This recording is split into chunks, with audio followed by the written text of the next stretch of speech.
Boa noite, gente.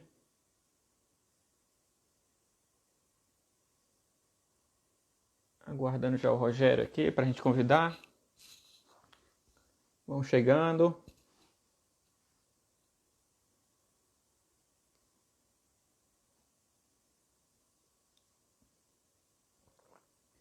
Bia, Rodrigo, Josiane, Rony. Galerinha já entrando. Boa noite, boa noite. Já falei aqui com o Rogério, ele já deve estar entrando. Pontualíssimo aqui, Rony. É britânico o negócio. Então hoje a gente vai ter o Rogério Lopes lá, o pesquisador da Embrapa Sinagem, para conversar com a gente sobre controle biológico com fungos. Aí, Aloísio. Já deve estar entrando aí. Pronto, o Rogério entrou. Já vou convidar.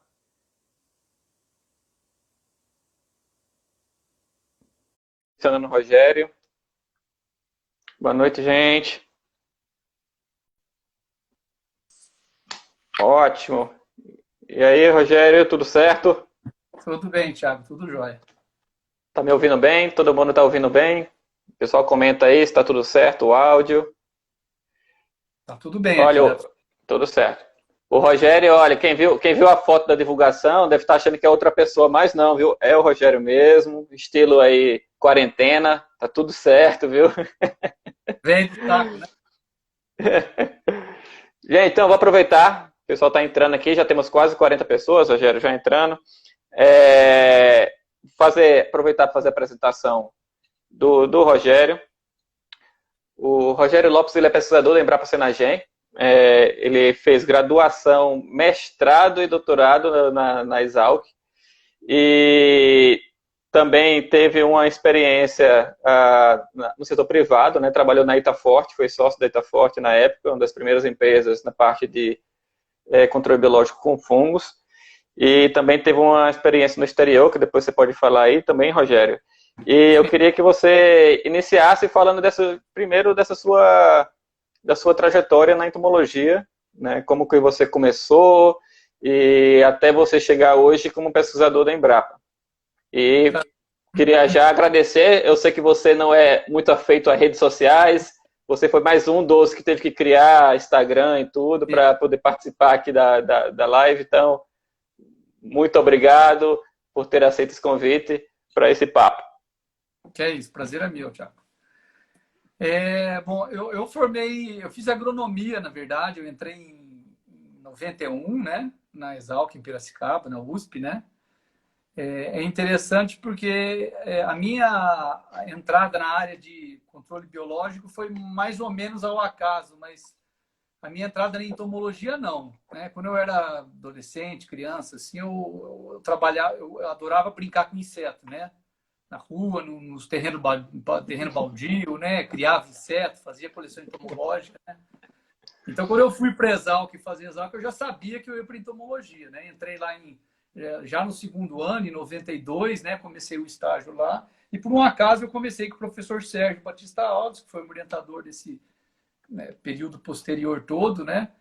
Ele, na época, estava dando aula de entomologia geral. Geralmente, os professores de entomologia só pegavam estagiários se já tivesse feito entomologia. Então, no ano que eu fiz entomologia geral, ele estava dando, eu conversei com ele estava dando estagiário e eu comecei lá, né? Depois que eu formei em 95, eu fiz o mestrado, né, com ele ainda. Trabalhei depois do mestrado ainda 1 ano e meio, 2 anos num projeto grande do Fundecitrus, né? Que era na época era a cigarrinha da CVC, né? Do amarelinho, que era o problema na época, né? Sempre nessa área de controle biológico de insetos, né? Com micro-organismos, né?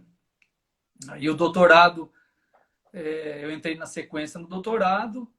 E no meio do doutorado, mas uns 1 ano e meio, 2 anos antes de acabar o doutorado, me veio essa oferta da Itaforte Bioprodutos, uma empresa, na época estava precisando de uma pessoa que tocasse a parte de pesquisa da empresa, né? Era uma época que não tinha muita empresa no mercado, na verdade, foi uma das pioneiras, né? Existiam algumas poucas, mas... e eu entrei, antes de acabar o doutorado, eu entrei lá, trabalhava e estudava, né? Depois que eu escrevi a tese, que eu acabei de escrever a tese, eles me convidaram, me deram, assim, parte da sociedade, né?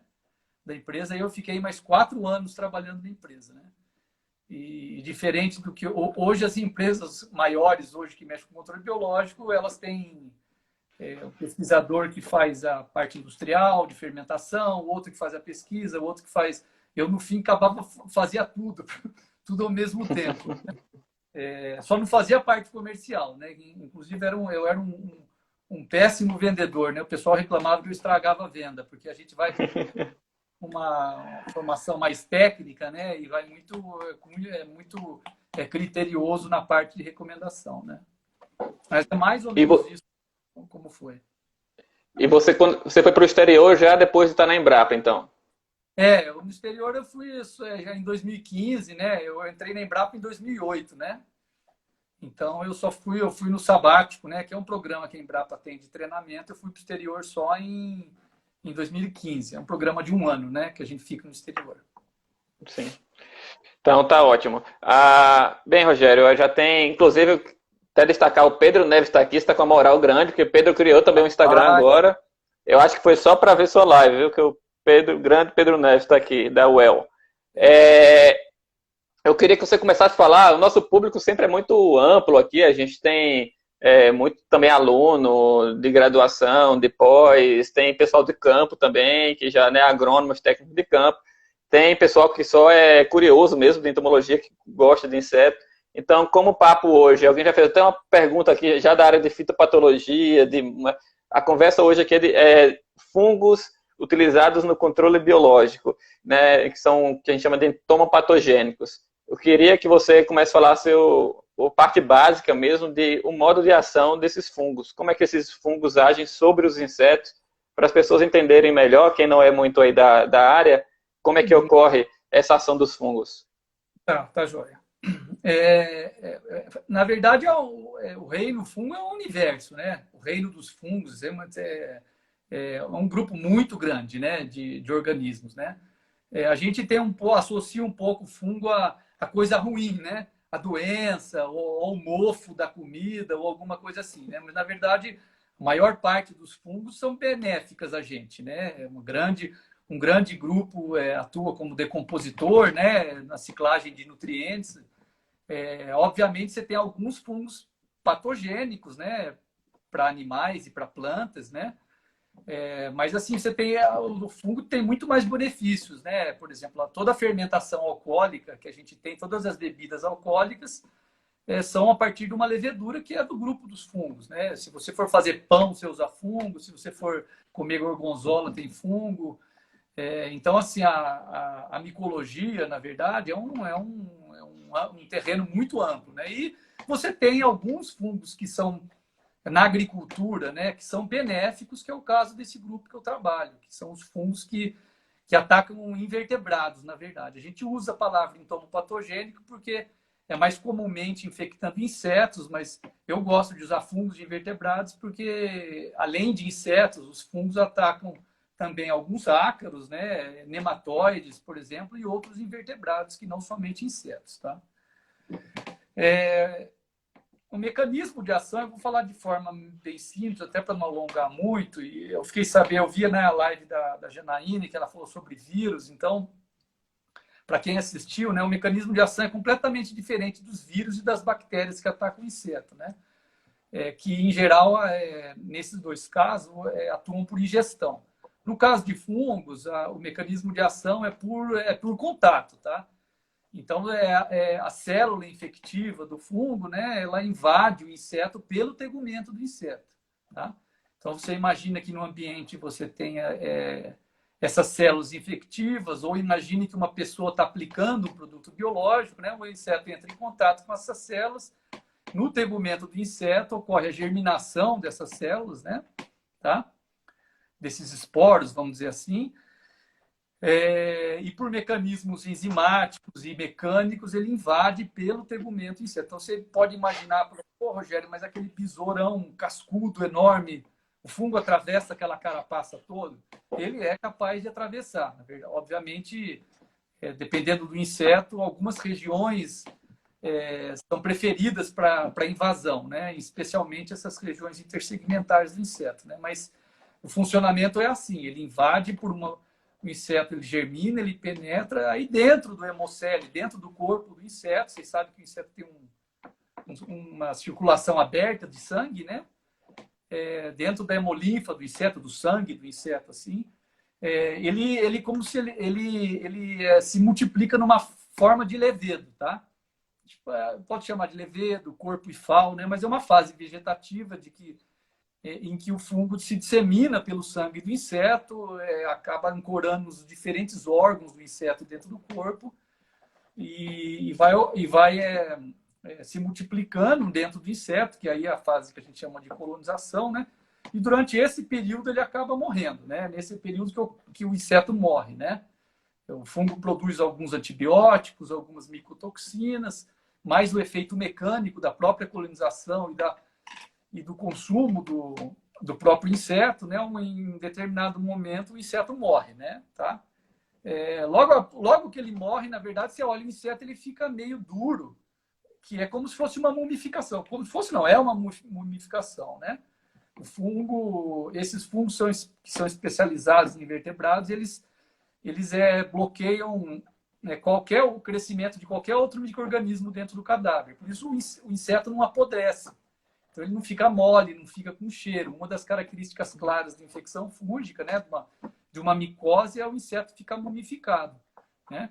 No primeiro momento... Perguntaram já aqui, Rogério, se também age por ingestão. Por ingestão ocorre em alguns casos, tá? Não é muito comum. Em geral, as células se inativam no trato digestivo, né?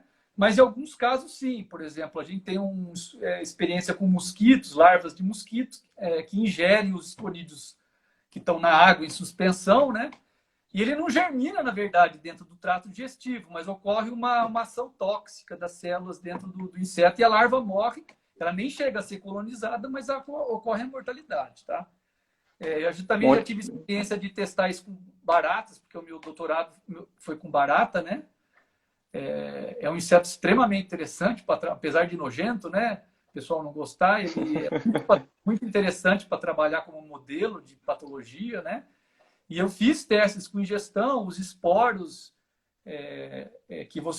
que entram no trato digestivo, na verdade, eles saem inteirinhos nas fezes da barata e boa parte deles é inviável, é inviabilizado, né? Então não é muito comum, mais comum mesmo é por contato, tá?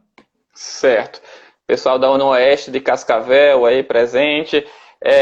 Uma coisa, antes que a gente já entre em outros assuntos, Rogério, um assunto que está na moda, está todo mundo falando agora, essas últimas semanas, nunca eu acho que a entomologia foi tão falada recentemente, com as nuvens de gafanhotos, né? E um dos assuntos que se coloca é o controle com pulverização aérea, com inseticidas quimpiretróides, órgãos fosforados, né? E com todo o desequilíbrio que isso pode causar. Existe alguma alternativa de fungos que poderiam ser utilizados para controle dessas nuvens de gafanhotos? Existe sim, Thiago. Na verdade, não existe para essa fase, tá?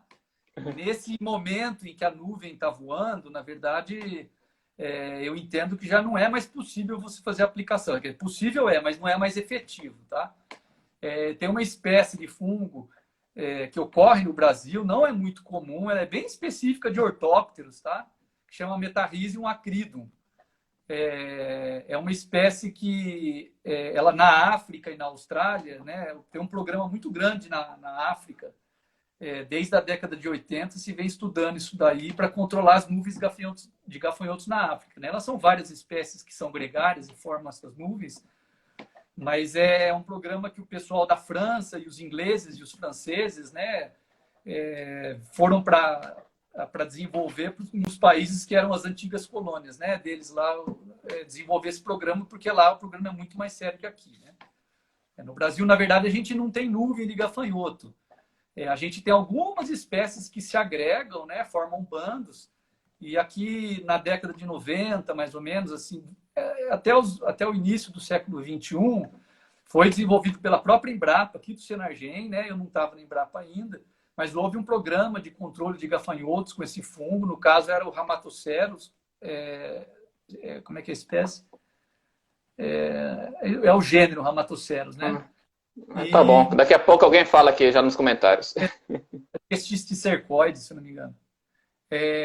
Ele é um inseto que não forma essas grandes nuvens, mas no Cerrado, aqui na região Nordeste e Centro-Oeste, ele andou nessa época causando grandes danos, formando bandos grandes, né? Então, os pesquisadores da França, o Lecoq, que é um pesquisador francês, na época veio, eles desenvolveram um programa de controle que foi até o fim, tá?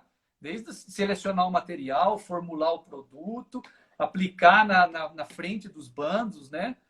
Só que é um produto que é voltado para ninfa, né? Ele não é voltado para... Você tem que... como o fungo demora um tempo para matar, né? Eu estava falando até da forma de ação, do mecanismo de ação, né? O inseto demora um pouco para morrer. E quanto mais jovem, Sim. ele acaba morrendo mais rápido e precisando de doses menores para ocasionar a mortalidade, né? Então, o produto, na verdade, ele foi desenvolvido para controlar as ninfas, né? O que se deveria, com essas nuvens que vêm da Argentina, do Paraguai, o que se deveria se fazer é fazer talvez um esforço conjunto entre os países, né? Os ministérios se comunicarem para, sabendo que isso ocorre de forma de tempo cíclica, né? E sabendo-se onde é a origem dos focos, porque isso já se tem conhecido, né? Fazer um programa de monitoramento para quando ocorrerem os focos ainda nas fases pequenas, jovens de ninfas, né? Fazer uma ação antes da nuvem se formar, né? Isso seria a forma mais recomendada para se usar o fungo, porque o fungo funciona muito bem, tá? Ele até as doses nem são doses muito altas, ele tem um efeito muito bom, tá? Legal, é bom saber que existe também essa possibilidade. Tem muita gente já fazendo pergunta aqui. Vamos tentar aos poucos, gente. A gente também tem algumas aqui. Algumas que vocês estão colocando já está aqui na lista. Vou só puxar um aqui que eu perguntei isso para você antes. A Juzik75 perguntando se você tem algum trabalho com fungos endofíticos. Você já me disse que não tem, né? Mas que eu acho que o professor Ítalo, acho da Exalc, que tem alguns trabalhos com fungos endofíticos. Não sei se alguém lá do grupo da professora Lorena, lá do INEA, do Chile, que também trabalha bastante com isso. Já falaram a espécie aqui se está certo, a espécie do gafanhoto. Eu falei, o pessoal aqui é rápido, já está todo mundo aqui já... eu queria que você falasse rapidinho, Rogério, sobre um resumo rápido, que a gente já vai com 18 minutos. O tempo aqui passa muito, muito rápido.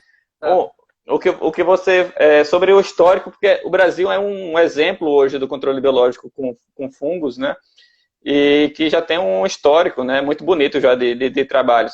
E até onde a gente está hoje. Eu queria que você falasse um pouco desse histórico do Brasil, como é que a gente evoluiu e como é que você vê o cenário hoje e para o crescimento do controle biológico com fungos. Tá. No Brasil, na verdade, quem mexia com fungo de inseto no início, né, isso aí eu estou dizendo da década de 20 até a década de 70, mais ou menos assim, eram fitopatologistas, tá? Os entomologistas não sabiam nada de fungos. Quem mexia eram fitopatologistas. Então, os poucos estudos que tem com fungos aí, nesse período, que são estudos mais básicos, eram feitos por fitopatologistas, tá? A grande virada, onde entrou mesmo a entomologia de forma mais intensa, né, foi em razão do problema da cigarrinha, da cana, da folha de açúcar, que entrou no Rio de Janeiro, um problema que começou a dar localizado no Rio de Janeiro, né, que é um inseto que se desenvolve na parte aérea da cana, tá? É a cigarrinha da folha, posticata, né, Maranarva posticata. Nessa época, a cana era mais restrita ao Nordeste, né? A parte de produção de açúcar e álcool era mais restrita ao Nordeste, né? Essa cigarrinha foi para lá e aí se criou um pânico, um problema, né? Porque ela começou a causar danos, né? E na época, o Instituto de Açúcar e Álcool que criou que é um órgão do governo, tá? Federal, na época do Ministério da Indústria e Comércio, se eu não me engano, ele criou um programa que envolvia também o desenvolvimento de cultivares genéticos, cultivares de cana, entre adubação, entre outras coisas, mas tinha um módulo lá que era de controle de pragas. E na época, os pesquisadores ingleses que estavam aqui recomendaram, não, esse inseto aí tem uma doença, que é um metarrísio. A partir daí, esse metarrísio, se identificar esse metarrísio se ocorria ou não no Nordeste, no Rio de Janeiro, e aí isso passou a ser um programa importante no Brasil, né? Em que começaram as usinas de cana, na verdade, começaram com incentivo do governo, começaram a produzir esse fungo em grande escala, e depois desencadeou aí no surgimento de algumas empresas, e isso foi alavancado à lua, né, vamos dizer assim, quando apareceu o problema da cigarrinha da raiz, a fimbriolata, aqui lá no estado de São Paulo, tá? Que daí já aí o estado já era o maior produtor de açúcar e álcool, né? E eles importaram toda essa modelagem que foi feita com a cigarrinha da folha da cana, importaram para São Paulo, né? E aí se desenvolveu de forma muito rápida, porque o segmento sucrocoleiro em São Paulo é muito organizado, né? E diferente de outros setores, né? Ele absorveu muito bem a tecnologia, né? Biológica, que na época, Tiago, era uma coisa que quase ninguém falava, né? Quando na década de 90, eu entrei no estágio, nem os meus amigos entendiam direito o que eu fazia. Porque era esse o caso pontual e um ou outro caso bem pontual, não era uma coisa disseminada na agricultura, né? O cenário hoje já é bem diferente, né? Existem várias empresas comercializando. Infelizmente, ainda a gente se apoia muito no programa da cana, né? A gente tem poucas espécies disponíveis no mercado e poucos isolados dessas espécies, né? O Brasil tem uma diversidade enorme de fungos aí, mas ainda a exploração dessa diversidade é muito limitada, tá? Mas assim, hoje você tem uma série de produtos aí registrados, né? E o crescimento é algo de, sei lá, nos últimos anos aí é coisa de 15%, 20%, né? O crescimento do segmento, tá? Então é algo significativo, né? Fazendo um link aí, o próprio Rony aqui perguntou sobre condições climáticas da região Nordeste, seria desfavorável. Nordeste aqui para o semiárido, né, Rony? Que no Nordeste temos várias regiões diferentes para aplicação de fungos. Eu acho que já posso fazer um link da pergunta dele com o que você falou, que a gente tem poucos isolados, poucas cepas, né? Então, hoje a gente tem basicamente comercializado, né, a Bovéria, a Baciana, o Metarrhiza anisopli, a Isária, então 3 espécies e poucos isolados, né? O ideal, então, assim, eu acho que e a importância desses estudos que você faz também, da sua equipe aí, de buscar novas cepas, novos isolados, que possam ser mais eficazes dependendo de regiões ou dependendo do modo de ação sobre diferentes pragas também. Você poderia comentar um pouco sobre isso? Sim, sim. Eu acho que a gente explora pouco, na verdade, né? Essa questão da umidade, as baixas umidades em algumas regiões do país, de fato, é uma limitação, especialmente se você vai controlar os insetos de parte aérea, né? Mas existe, como você falou, existe a possibilidade de selecionar isolados mais adaptados, né? Esse próprio Nectarrhizo acrido, que eu falei do gafanhoto, ele é um gafanhoto que ocorre nas regiões mais secas, tá? Ele tem um desempenho bom. E você também tem áreas e regiões secas que são irrigadas. Então, as áreas de pivô, por exemplo, você pode manejar o ambiente para que você tenha um efeito melhor. Mas, de fato, pela dificuldade das indústrias que tem hoje de acessar os isolados ou de desenvolver um material em um espaço curto de tempo, vamos dizer, né? O que acontece é que os mesmos isolados são meio usados para tudo, né? O que não é o ideal, na verdade. Se a gente tivesse mais materiais disponíveis no mercado, né? Isso melhoraria muito, né? Para a gente ter o efeito, não só em regiões, mas pragas diferentes, né? Cada isolado tem um efeito, tem uma habilidade de atacar pragas específicas, né? E hoje não, a gente tem isolados mais genéricos, o que não é o ideal, né? Sim. Não, inclusive aqui, por exemplo, em Petrolina, aqui em área irrigada está sendo muito utilizado, né, os fungos em manga, em uva, em outras culturas, né? Aí também entre outras estratégias de formulação, né, que eu acho que você pode falar também, né, Rogério? Aqui a gente tem o Carlos Gava, pesquisador da Embrapa Semiárido, que trabalha muito também aqui com fungos, né, nessa nossa região.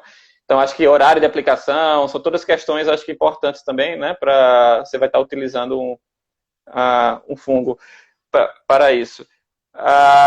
Você fez um link aí que já teve pergunta lá em cima, já que eu já perdi, mas eu me lembro mais ou menos, sobre a questão da multiplicação dos fungos hoje em dia.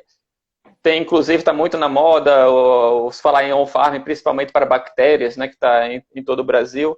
Como é que hoje, em geral, é feita a multiplicação de fungos, né? Se você tem conhecimento se você vê viabilidade de fazendas, né? Você até falou que no passado tinham produtores de cana-de-açúcar que multiplicavam seu próprio fungo. Como é que você vê isso?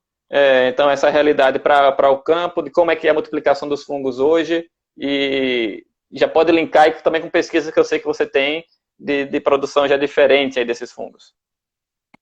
Sim.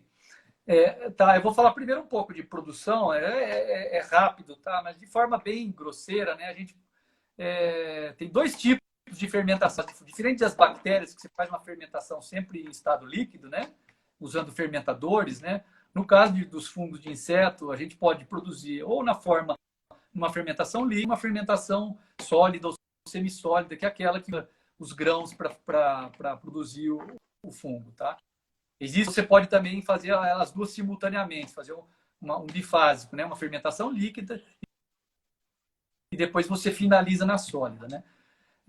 A grande importância da fermentação não são métodos difíceis, né? Não são não é muito complicado você fazer a fermentação, mas tem que ter bastante atenção, Thiago, no tipo de célula que é sólida, né, em grãos. O que você tem? A gente travou aqui um pouco agora para mim. Deixa eu ver. Voltou. Tinha dado uma travada, Rogério, mas para mim... Agora, melhorou? Voltou ou não? Eu acho que está voltando, mas eu tô escutando. Voltou? Tá, beleza.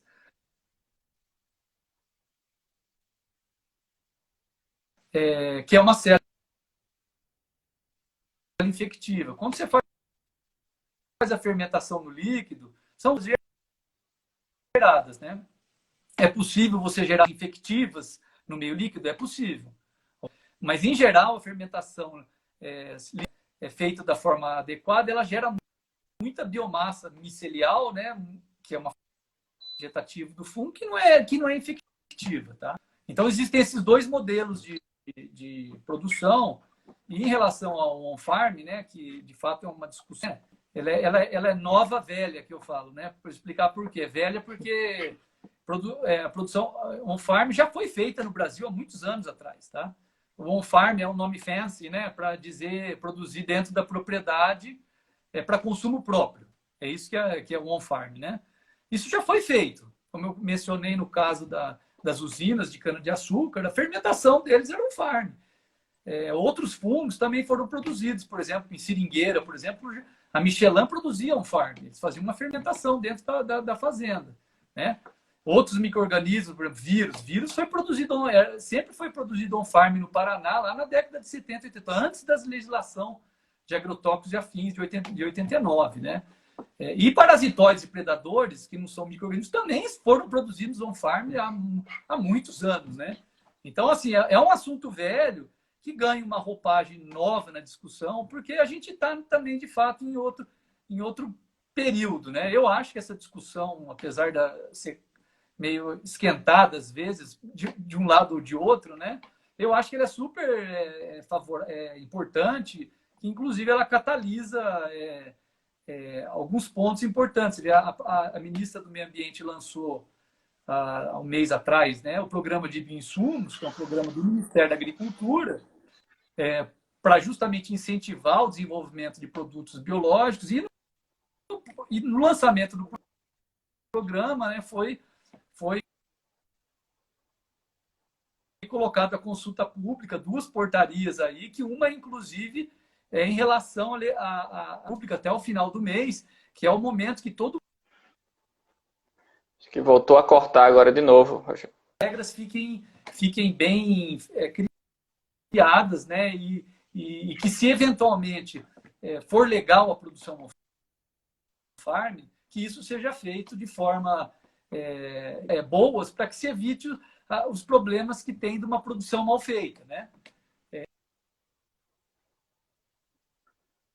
A legislação está dizendo que pode, o produtor ele vai acabar fazendo. Só que quais são as regras para fazer isso daí? Né? Isso que é importante, porque você, de fato, você produzir de qualquer jeito só traz esse problema. Não só para o controle biológico, vamos dizer, a ideia que as pessoas vão ter e que não funciona, tal, mas os riscos, as pessoas que estão produzindo na fazenda, por exemplo, ao descarte que o cara vai fazer, o fazendeiro vai fazer do seu sistema de produção, porque gera resíduo, ele vai jogar no rio. O rio não é dele, né? Então, isso tem regra para isso? Como é que ele descarta o resíduo? Como é que ele transporta esse material se ele eventualmente for sair da fazenda dele para levar para uma outra fazenda dele, né? Se esse caminhão tomba na pista, pode? Né? Então, assim, o que precisa é ter um regramento. Né? Eu não gosto a parte dessa discussão, né? Se pode ou não pode, eu não gosto mas, assim, tecnicamente é possível e a gente tem que, se legalmente permitido, a gente tem que fazer da melhor forma o controle disso daí, tá?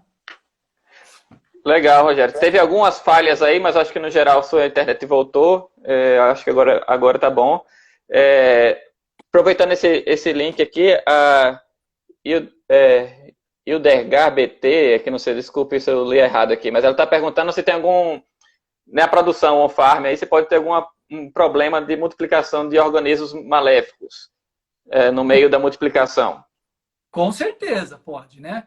Especialmente nas fermentações líquidas, né? Se o equipamento não for um equipamento que tem um controle da fermentação muito bem feito, um sistema de esterilização muito bem feito, né? E se o inóculo não é bom, por isso que eu falo, dá para produzir, dá, mas não é fácil, tá? Não é simples produzir. Então, essas contaminações bacterianas, por exemplo, é até fácil se identificar, porque gera cheiro, tudo. Mas mesmo as contaminações por outros fungos, numa fermentação líquida, é até difícil de identificar, entendeu? E na fermentação sólida também ocorre se não for bem feita, tá? Então, você pode sim estar produzindo, por exemplo, uma fermentação sólida, um aspergilos, que ocasiona aspergilose pulmonar, por exemplo, que é um fungo verde de metarrismo. Se você não tem um especialista para identificar ou entender que aquilo não é o que era para estar saindo ali, você está gerando um risco de fato, tá?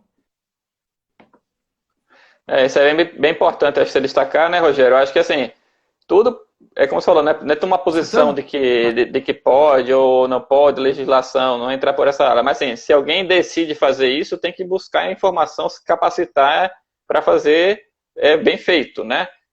Então, assim, eu acho que é isso que eu acho que é o resumo da ópera, eu acho que é bem por aí.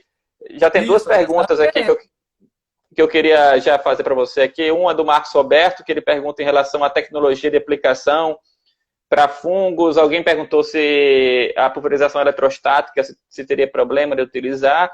E a Joseane Agro também perguntou, além da umidade, quais outros fatores que podem interferir para os resultados promissores de fungos. Tá. Bom, eu vou começar por essa última, né? Então, além da umidade, é lógico que a temperatura tem um efeito grande, tá? Mas mais do que isso é você estar com um isolado, um material correto para aquele alvo numa dose adequada, tá? Usar fungo é muito mais difícil do que usar inseticida. Você não tem cartilha, você não tem regra, tá? Você tem que estar sempre atento, não só às condições abióticas, né, climáticas, tal, mas assim ao que você quer controlar, né? Se aquela praga está em que densidade que ela está, E aí já fazendo uma conexão com o método de aplicação, a forma de aplicar é uma questão muito importante, né? A estratégia que você vai usar para controlar é importante, né? Não só no horário do dia que se aplica, né? Mas até a fórmula, a forma de aplicar, uma aspersão, um polvilhamento. Isso, dependendo de cada praga, você tem um melhor ou pior efeito. Mas, por exemplo, em termos de aplicação, o mais comum é você fazer uma pulverização, né? Tratorizada, usando os equipamentos que se usa para inseticida normalmente, né? Mais dirigida ou em área total, né? Eu acho interessante sempre usar o alto volume, porque como é um fungo age por contato, quanto mais molhamento você dá na superfície, né? Maior a chance de você atingir o inseto. Quando você usa um baixo volume, sei lá, 30, 50, 80 litros por hectare, você pode não atingir o inseto de forma eficaz, né? Especialmente no ambiente seco, que ocorre a evaporação das gotículas, né? Em relação à aplicação eletrostática, ela é muito boa. Não é uma área que se explora muito, deveria se explorar mais, especialmente para formulações oleosas e usado em UBV, né? Aplicações em ultra baixo volume, em equipamentos eletrostáticos, dá um efeito muito bom. Inclusive, todo o estudo de gafanhoto que eu falei para a Acrido se trabalhou com esse tipo de aplicação, tá? Você consegue usar volumes bem baixos e dar uma boa cobertura, tá? Legal. Tem uma pergunta aqui que o Pedro Neres fez, então vou ter que fazer, né? Porque senão depois ele vai reclamar. Então, ele perguntou quais os principais gargalos para o aumento dos fungos aqui no Brasil. Não falou Brasil, não. Eu que coloquei Brasil, mas...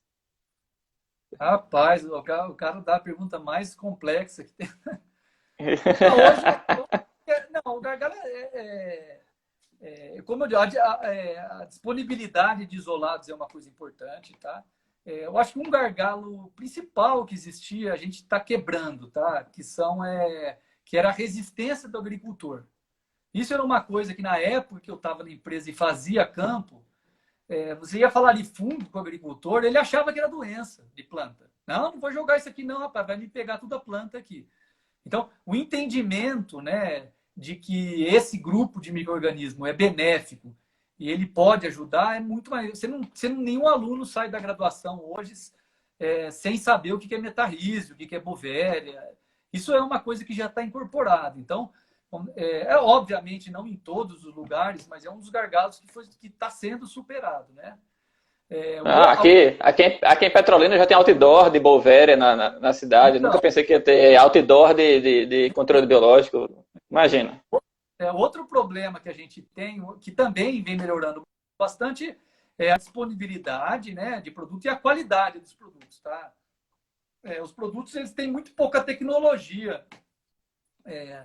E como é um produto perecível, vamos dizer assim, né, a comercialização dele, ele não tem muita vida de prateleira, vamos chamar assim, não tem uma vida útil muito grande.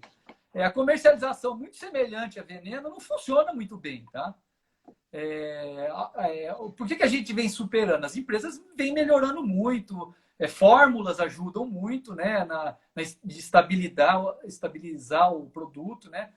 O processamento do produto, apesar de melhorar muito quando você, por exemplo, diminui a umidade da célula, né? Você aumenta a vida útil dela, a vida de prateleira dela, né?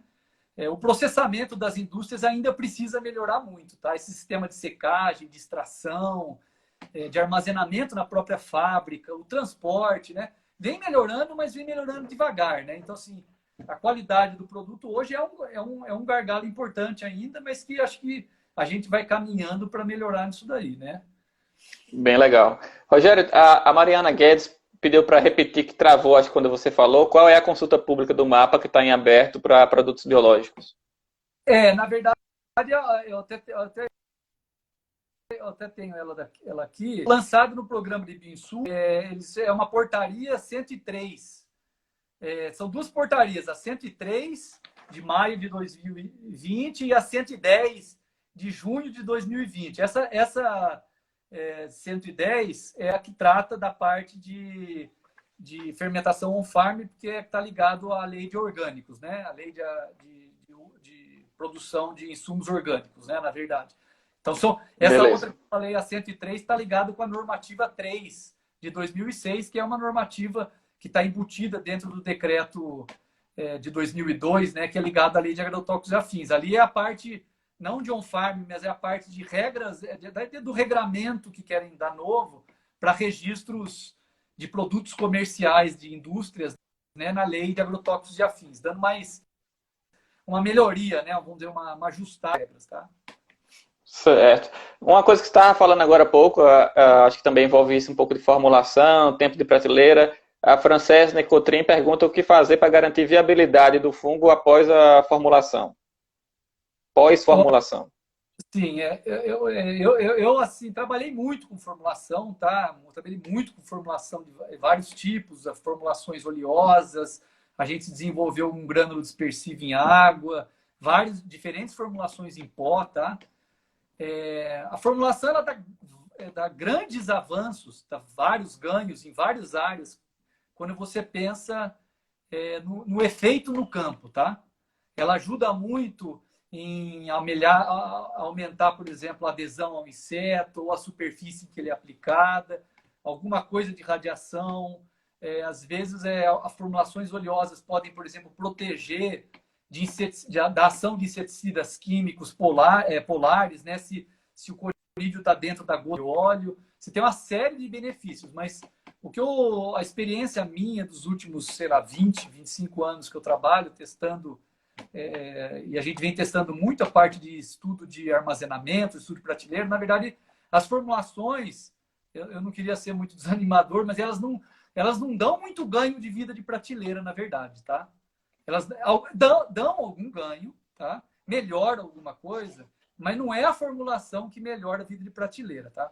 O que aumenta de forma assim extraordinária a vida de prateleira são duas coisas. É você reduzir a umidade da célula a índices bem baixos, baixos que eu estou dizendo é abaixo de 5%, tá? de atividade de água ou de umidade, né? Porque dessa forma a célula ela entra em dormência. Então, assim, é muito mais interessante você produzir o ingrediente ativo de forma muito desidratada, e armazenar ele na ausência de oxigênio. Isso daí faz com que a célula viva muito, mesmo em temperaturas mais altas. Tá? Se você tem uma célula de boa qualidade e adiciona num formulante que tem umidade, não adianta, a vida de prateleira do seu produto não aumenta, porque a célula absorve água. Tá? Então, assim, pós-formulação, como é que você ganha a prateleira? É usando frio. Tá? É usando o transporte a frio, o armazenamento a frio. Tá? Antes de formular, você consegue estabilizar bem a célula. Então, o que é bom fazer? Você ter uma boa célula de qualidade na fábrica para poder formular ela numa condição ótima, que isso vai te dar mais tempo de produto pós-formulação. Tá? É legal, é até bom você falar isso, né, que está começando a aumentar Bem, hoje o controle com fungos, certamente, do controle biológico é o que mais, eu acho que avançou, se a gente não for falar em bactéria, né, os fungos, eu acho que avançou bastante, norte a sul do país está sendo utilizado. Então, assim, a gente começa a ter revendas que geralmente já estavam acostumados a vender inseticidas químicos, que passam a revender também produtos biológicos, né? Então, é a necessidade de se adequar à sua estrutura para que, por exemplo, que tenha um armazenamento a frio desses produtos, por exemplo, né? Porque pode produzir um ótimo produto de qualidade e chega, se não for muito bem armazenado e comercializado, né? Tem aqui pergunta, não sei se você tem alguma informação sobre isso, sobre período residual no solo após a aplicação. Eu não sei se a Josiane perguntou, mas aqui, pelo menos no Vale do São Francisco, teve um trabalho muito interessante do Carlos Gava com a Beatriz para aplicação no solo para controle de mosca das frutas, das larvas que saem e que vão para o solo, né? Inclusive aplicação via irrigação. Tem alguma informação sobre isso, Rogério, de tempo no solo que o fungo pode ficar? Claro que tem mil variáveis, né? Acho que agora travou de novo. Assim,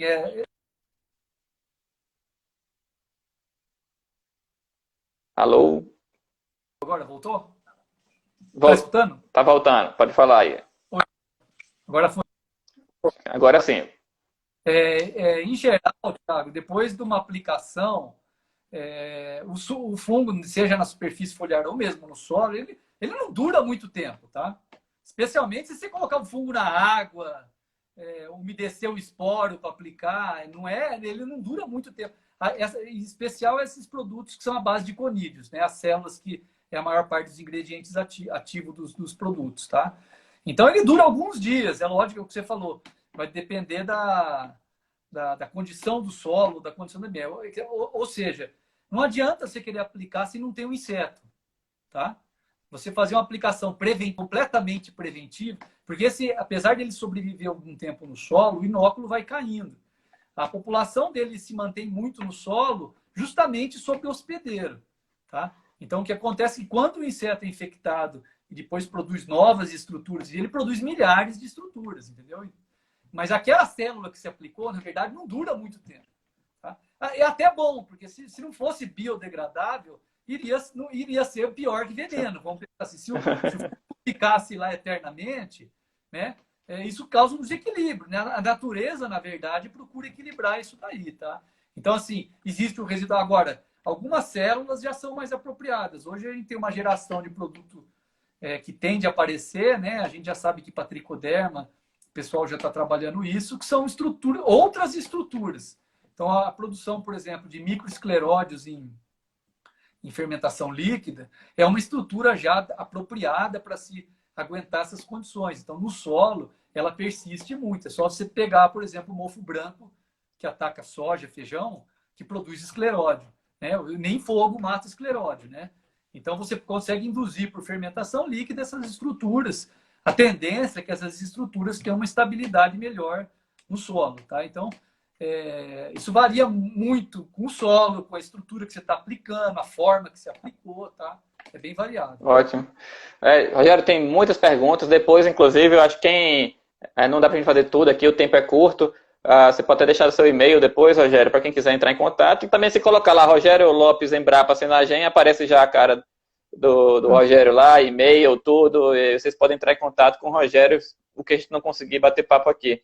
Nessa conversa, já linkando isso, acho que é interessante, o Pascoal, professor da Rural de Pernambuco, o professor Pascoal pergunta se tem alguns estudos com espécies não alvo, né? Agora a gente começa a utilizar muito fungos, né? Então, e as espécies não alvos? Também você acabou de falar que a persistência no solo em outros lugares não é tanto, né? Também se fosse muito seria até problema, né? E você falou também no início que os fungos atacam vários invertebrados em geral. Então, como é que é essa questão de espécies não alvo? Tá. Essas espécies que estão no comércio, essas mais na verdade, né, elas de fato não são muito específicas, tá? Elas têm um espectro hospedeiro amplo, tá? Principalmente Bovéria baciana, é um fungo que tem um espectro amplo hospedeiro, né? Metarrísio também tem, apesar de ele, na natureza, ocorrer mais associado a insetos que tem no solo ou uma fase do ciclo da vida no solo, né? Ele mata uma série de insetos, tá? E a Bovéria baciana também é outro fungo que mata uma série de insetos, né? Mas, curiosamente, e vamos pensar em não-alvo, em himenópteros, né? Esses fungos não são, assim, comparando com outros insetos, coleópteros, hemípteros, né? Tá? É menos comum, tá? Inclusive, é menos comum de encontrar himenóptero infectado, tá? E os himenópteros são importantes controladores, vamos dizer, inimigos naturais de outras pragas, né? Eu sempre falo, eu já apliquei, por exemplo, Bovéria em cima de tricograma, mata tricograma. Eu já vi vespa infectada natural, já vi. Mas a tendência é assim para o Pascoal ficar mais tranquilo, é muito pior você jogar um inseticida. O desequilíbrio que causa o inseticida nos não-alvos é muito menor do que esses fungos, mesmo esses que têm um espectro de ação maior, tá? Legal. Aproveitando já que é uma pergunta o Alcedo Júnior fez sobre se tem algum produto biológico da Embrapa. Vamos pensar em fungos que até teve, né? Os BTs aí, eu sei, mas que não é sua área aí, né? Teve o vírus também, que também o Valicente, né? Trabalhou, que também tem vírus que foi adquirido por empresas, né? Isolados da Embrapa. Uhum. Na parte de fungos, você ia já linkando com uma coisa que eu queria que você comentasse, que você é responsável pela coleção aí de micro-organismos no Senagem. Tem algum... eu queria depois que você falasse também da coleção, a gente já está com 50 minutos, só temos mais 10 minutos. Eu queria que você comentasse se tem algum isolado desse que vocês vêm trabalhando que podem estar chegando e se tornar um produto, e sobre a coleção em si, que a Embrapa hoje tem, e da riqueza, a importância dessa coleção. Sim, tá. Dos comerciais hoje, na verdade, tem uma Bovéria que está no comércio. Eu não sei se está o produto ainda. É o CG 716, se eu não me engano. É um material à base é uma Bovéria baciana que está registrada. Só essa que é da Embrapa, que tem registrado, tá? Mas a gente tem uma série de isolados na unidade, no Senagem, e outras unidades da Embrapa. O Daniel trabalha também na Embrapa Soja bastante com isso, que estão disponíveis para licenciamento, né, e para uso, tá? A pesquisa nossa, na verdade, é essa, Tiago. Boa parte da nossa pesquisa, eu como curador da coleção de fungos de invertebrados da unidade, né, uma das missões nossas da Embrapa, além de manter esses materiais armazenados, né, é caracterizar esses materiais e para identificar possíveis hospedeiros e possíveis alvos para que ele possa ser comercializado pelas empresas, né? Então, lá a unidade específica, esse tratamento não é comigo, tá? É direto com a chefia da unidade. Então, isso geralmente é feito uma cooperação. A gente tem cooperação com empresas já, tá? E está aberto para qualquer empresa que estiver interessada. A gente tem isolados de várias espécies que a gente já testou, né? E que poderiam... Esse acritum, por exemplo, é uma. A gente tem isolados de Metarrhizio healing, que tem um potencial muito bom. Isolados de Bovéria, né? E aí é uma questão disponível, tá, né? A Embrapa, na verdade, trabalha... o objetivo dela é essa, né? Disponibilizar essas soluções para o produtor, né? Então, depende aí da indústria querer vir. A gente está tentando, Tiago, colocar alguns materiais nossos na lista de referência da agricultura orgânica. Só que para isso depende dos testes toxicológicos, isso aí tudo. E a Embrapa não é a função dela fazer isso, e também não tem o recurso para fazer isso. Então, ou uma empresa vem e pega e faz isso e põe na lista, ou o Ministério da Agricultura, eventualmente, buscando, eventualmente agora com o programa de BINSUS, catalisar isso, cubra esses custos, né, para que a gente possa disponibilizar nessas listas de referência para que toda a indústria tenha acesso, tá? Uhum. Ótimo, até para mostrar um pouco, muitas pessoas não entendem como que a Embrapa funciona, né? Então a gente tem essa possibilidade, a gente faz a pesquisa, se identifica um isolado promissor, fez os testes, é efetivo, é eficiente, e então a empresa tem a possibilidade de fazer um contrato, como já temos, né, com algumas empresas com produtos que vieram da Embrapa, ou essa outra opção que o Rogério falou também, né, se for uma decisão pública, Ministério da Agricultura e tudo, de disponibilizar isso para os produtores de alguma forma. O tempo está acabando aqui, a Terra Preta Agroecologia perguntando sobre horários de aplicação de organismos, temos momentos específicos. Horário de aplicação, com certeza, né, Rogério? Para fugir desses períodos mais de raios solares, alta temperatura. Sim, na verdade a ultravioleta, né, do sol, as luzes do sol é o que mais é germicida, né? Então é sempre ao final da tarde. Tem gente que aplica de manhã porque tem mais umidade maior, mas não adianta você aplicar de manhã se vai fazer muito sol durante o dia, entendeu? O ideal é você aplicar ao final da tarde, que você pega um período longo de 12, 14 horas sem luz direta e com a alta umidade do ar, né? Com a umidade do ar maior. Certo. Tem gente perguntando de coisas específicas, tipo, o Reginaldo perguntando aqui para cochonilhas em uva, que eu acho que ele estava mais preocupado. Aproveitando essa pergunta dele, eu sei que você não vai fazer testes aí diferentes, né, de pragas do Brasil todo, né? Mas o que você vê de novas possibilidades de estar chegando no mercado, ou então de potenciais? A gente tem hoje 3 espécies, né, mas com poucas cepas, né, e isolados, já foi comentado. Fora essas 3 espécies que estão no mercado, existe mais alguma, né? Alguém comentou aqui de uma espécie, do Metarhizium Healy, né? Que era Nomuria Healy, né? O Nomuria Healy, que agora é Metarhizium, ouvia muito falar isso na época da pós, até hoje não tem um produto. Tem algo que você veja para chegar? Essa seria uma espécie que poderia estar indo para o mercado?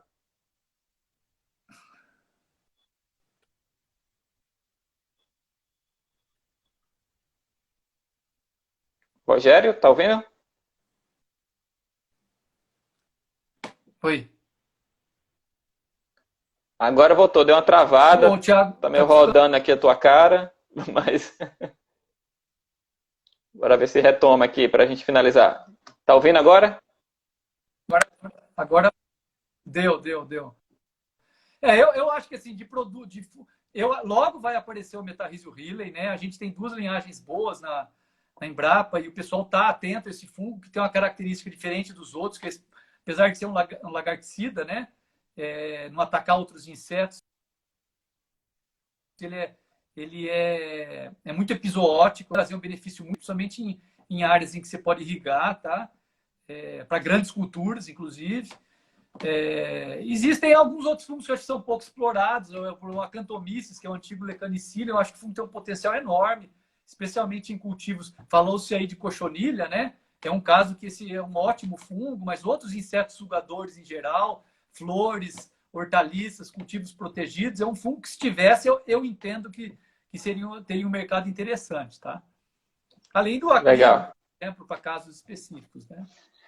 A Lídia do Mundo dos Insetos tinha perguntado lá atrás daquele fungo zumbi de formigas. Aquilo ali eu acho que é mais curiosidade, né? Mas para aplicado. Não, aquilo é um Ophiocordyceps, né? Na verdade, é um grupo de fungo que antigamente, que a gente chamava de Hirsutella antes, né? Não só Hirsutella, mas um dos Ophiocordyceps é Hirsutella. É um fungo mais assim, nessa forma, que na verdade é a forma sexuada que ocorre na parte de zumbi, né? Não é de você produzir basalmente, entendeu? Ele é um fungo importante na natureza, e esses especificamente, alguns atacam formiga, mas, por exemplo, a gente publicou um artigo recente aí sobre percevejo castanho, tá? Que é um inseto sugador, é um hemíptero, né? Não tem nada a ver com formiga, mas é o mesmo gênero, inclusive que ataca também formiga, né? Mas são fungos mais fastidiosos, difíceis de se produzir, ainda vai levar um tempo aí para a gente evoluir nessa parte, tá? A gente tem muitos outros fungos interessantes que dá para trabalhar, tá? Antes desses mais complexos, né? Ótimo. Então, bem, quem é daqui, quem é interessado, que tem investidor, que tem empresa aí, pode contactar lá depois a Embrapa através do Rogério, ver o que tem de potencial lá que vocês podem estar fazendo um acordo aí com a Embrapa. E já estamos em 58 minutos, Rogério, acabando a nossa live. Muito obrigado pela sua participação. Tem muitas perguntas. Quem não conseguiu, por favor, desculpe que eu não consegui fazer todas as perguntas aqui, mas pode entrar em contato com o Rogério, que ele certamente vai ser muito solícito em responder vocês. Sempre a gente vai estar aqui toda segunda-feira, por enquanto, nas 18 horas, nesse mesmo horário, Papo de Inseto. Rogério, deixa esse momento para você agradecer aí, falar com o pessoal que está te assistindo aí, e o que você quiser deixar de recado para a galera. Tá joia, pessoal. O convite, tá? Eu, como você disse, estou afeito a me expor assim, né? Mas